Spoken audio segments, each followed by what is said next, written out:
भगती भजनिया के पीरा मीरा सहरे गईली। भगती भजनिया के पीरा मीरा सहरे गईली। एक आदमी और सहरे रहे चढ़ली जवनिया के पीरा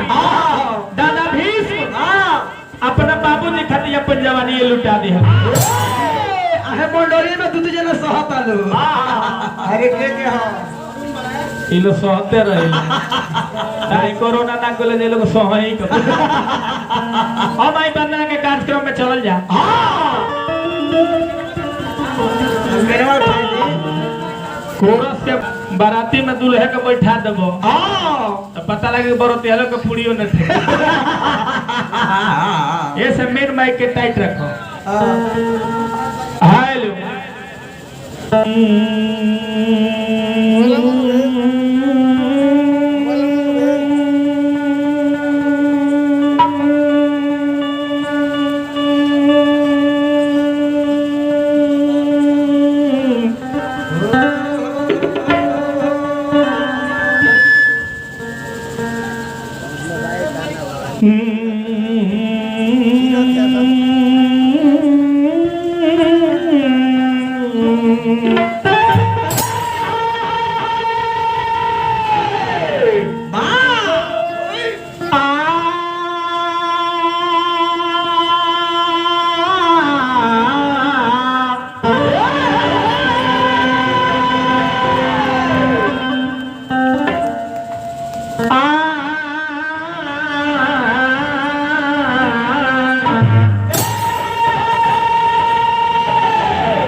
अतुलित बल धाम में है बसैला बदे हम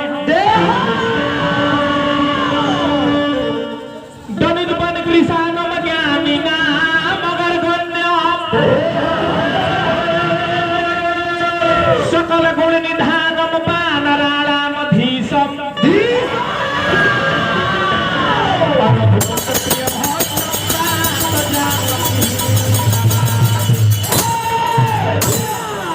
प्रेम से बोली श्री हनुमान जी महाराज की गजानन भूतगणादि सेवितम कपिथ जम्बू फल चारु भक्षणम उमा सुतम सुख बिना सकारतम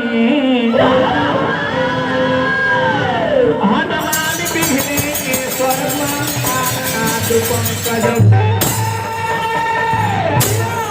प्रेम से बोलती श्री गणेश भगवान की वंदना के कौन जयंती मंगला काली भद्रका काली कपालनी दुर्गे क्षमा शिवा धात्री स्वाहा सदाय नमः।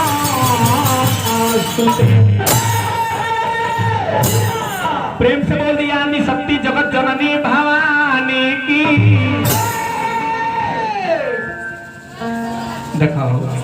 लास्ट में बबुआ के कौन ये सावन का महीना चौथा अभी बाकी बा अभी 2 दिन बाकी तार सीटी पाजल बैठा ना बाकी। अच्छा आज बहुत ढील दी सीटी खाली रोक लो आज बहुत ढील दी मुड़ी धो के छील दी ना मनबो धन वाला भैया दू गो काम ना कोई जाला कौन का राय में के हो जात होगे तो सीटी ना मारे के छे आ वही राह में के हो जात होगे तो गिट्टियो ना मारे के तो व्यवस्था हो जाए दोनों मने मने व्यवस्था हो मेनवा का कम करता कम मत तोरा एकरा के सब बैठले जा हमनी के थोड़े थोड़े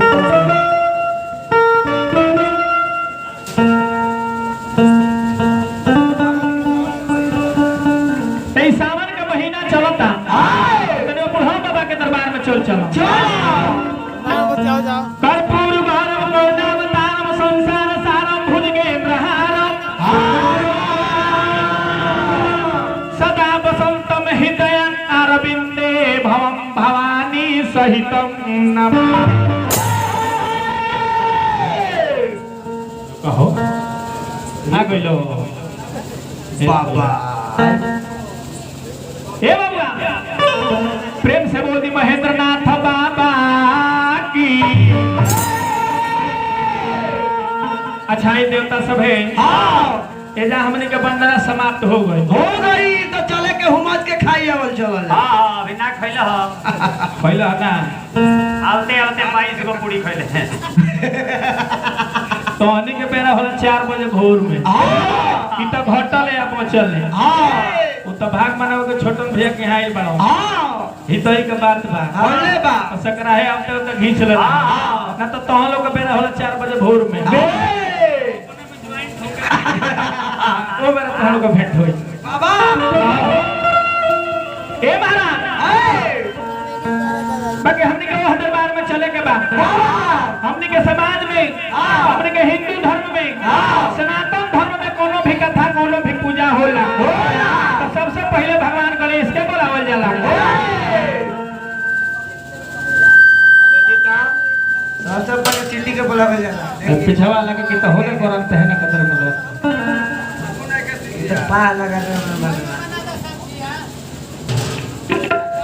तो लड़का बजाओ तो हमरो के चिल्लाता हमको आदत ना कर दे हमको आदत बाबा ए बाबूआ हमने के सनातन धर्म में कोनो भी कथा कोनो भी पूजा होला सबसे पहले भगवान गणेश के बुलावल जाला काहे कहती काहे वहां के मंगल के करे वाला देवता है अभी के होरे वाला देवता लेकिन हमने के गान बजान के मलकिनी भैया माई शांता होई लड़का वो माई के दरबार में कोई कहलस की माई तू ही चाहेलू तो लोग आवेला माई तू ही चाहेलू तो लोग बजावेला अंधारा देखेला नगरा चलेला आ गुंगा गाना गावेला को जब वो माई के कृपा होला उहे लड़का माई के दरबार में गइल बा बड़ा पुरान फिल्म के एगो धुन याद पड़ गइल तनी 1 मिनट बढ़ा के चलो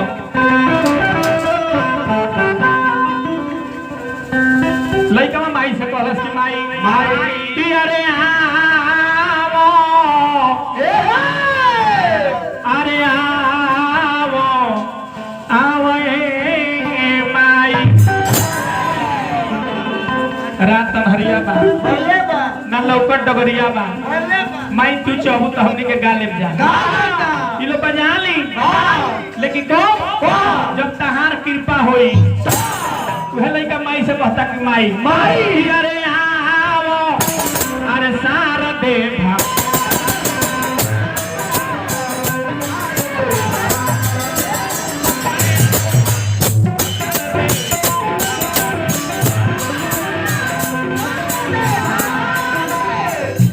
ए माई लड़का नादान बानी अरे बुझिला कोई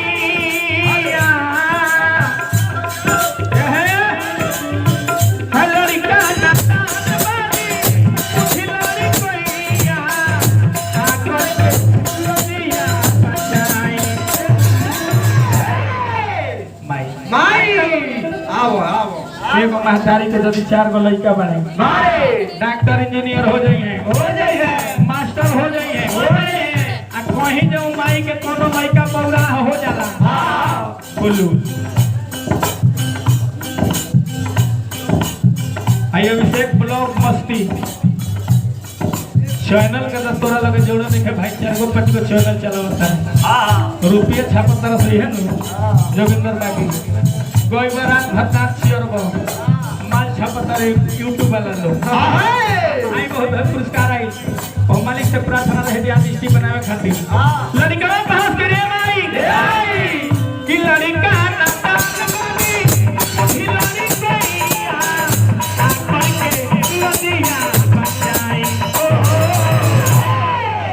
माई अरे आवो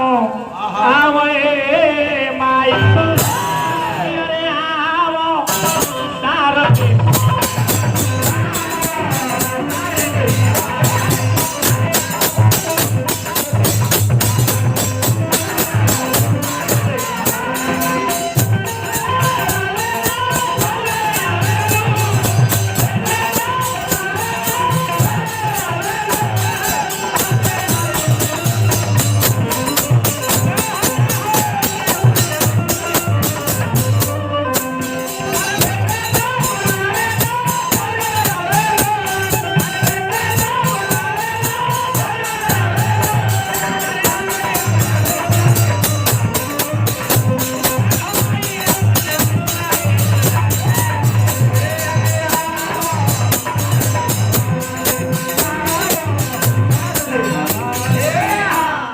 लयदारों के लयदार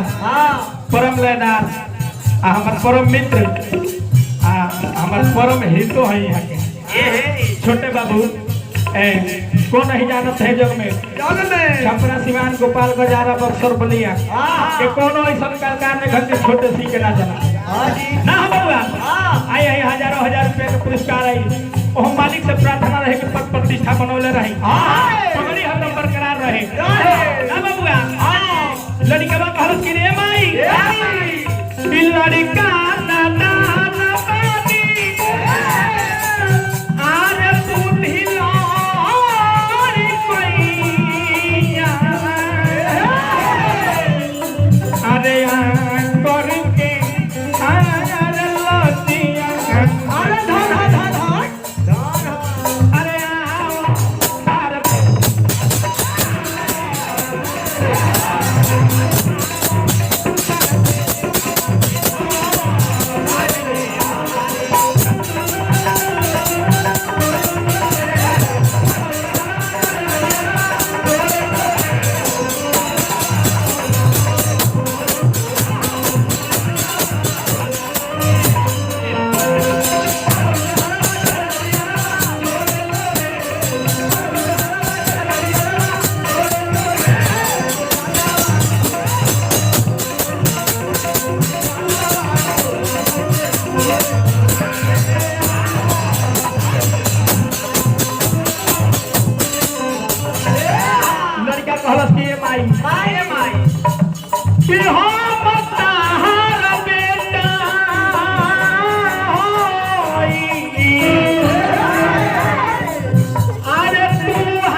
माई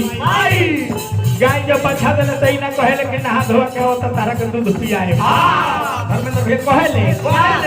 गाय जब बछा देले त इना कहेले कि नहा धोआ के होता के दूध पियाए दूध से पिएबे करेले लेकिन ओकरा शरीर में जोन गंदा लागो रहेला जोन मल लागो रहेला ओकरा के अपना जीव से चाट के निर्मल बनावेले केहू कहिया सब पूछल कि रे गाय तोरा अपना बछरू से इतना प्रेम बा कि ओकरा के जन्म त देते बाड़े ओकरा शरीर में जोन गंदा लागल बा जोन मल लागल बा ओकरा के अपना जीव से चाट के निर्मल बनावल तारे गैया कहलसी में प्रेम के का सवाल बा तो हमार फर्ज बा काहे कि जौन गंदा ओकरा देह में लागल बा वो हमरे पेट में फसला के आइल में से चाट के साफ करे के जिम्मेवारी हमार ए माई हम ताहर बेटा होई तू हमर मैया लइका तो फेर ना गजरिया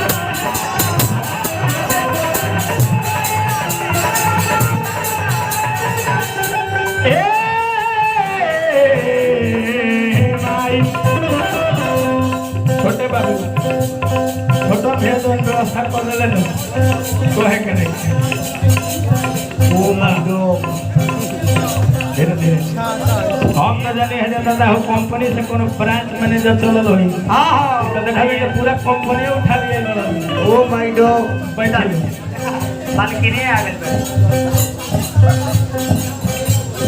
कि लड़का परया पाना आरे फेर ना गजरिया चले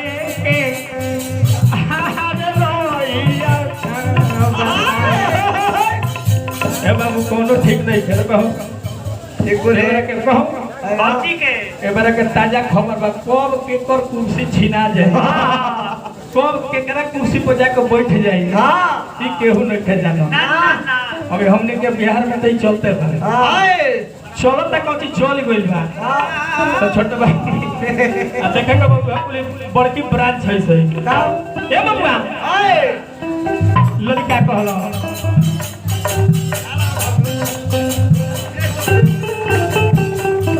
कि लड़का के अपना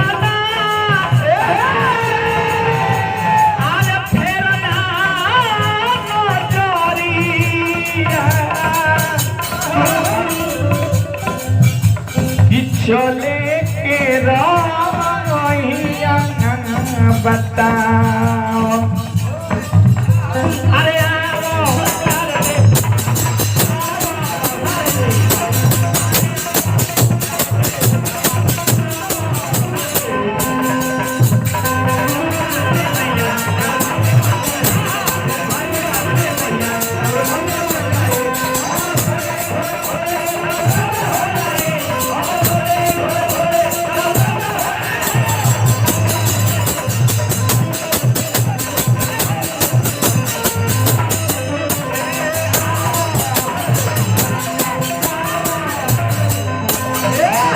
लड़का कहलस लास्ट में के भाई कि हम होई बोलो बरे भाई भाई जौन बलब जरता यदि हम बल्ब है माई है लड़का यदि बल्ब है तो तू ओमे के वायर हो यानी कि तार बिना तार शक्ति के शरीर ना चली कि हम होई बोलो बरे भाई आरे तू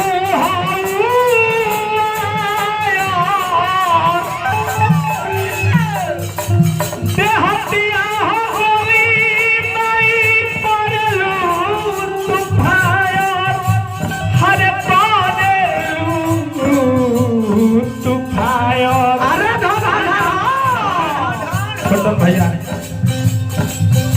छोटन भैया हमारा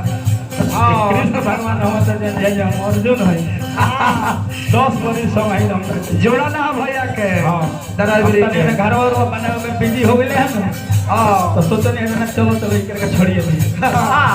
चलिए हमारे भैया की तरफ से आशीर्वाद आई हम माई से प्रार्थना रही पर प्रतिष्ठा बनौले रहे हे बबुआ हम हई बोलो माई अरे तू हो अरे बोली हई हम तमई परलू तू फाया अरे परलू बराबर लड़का से होतिया के दिया बचाओ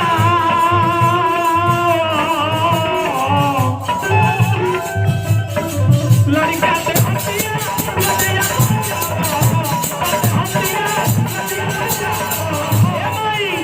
तो चलो तो कि अरे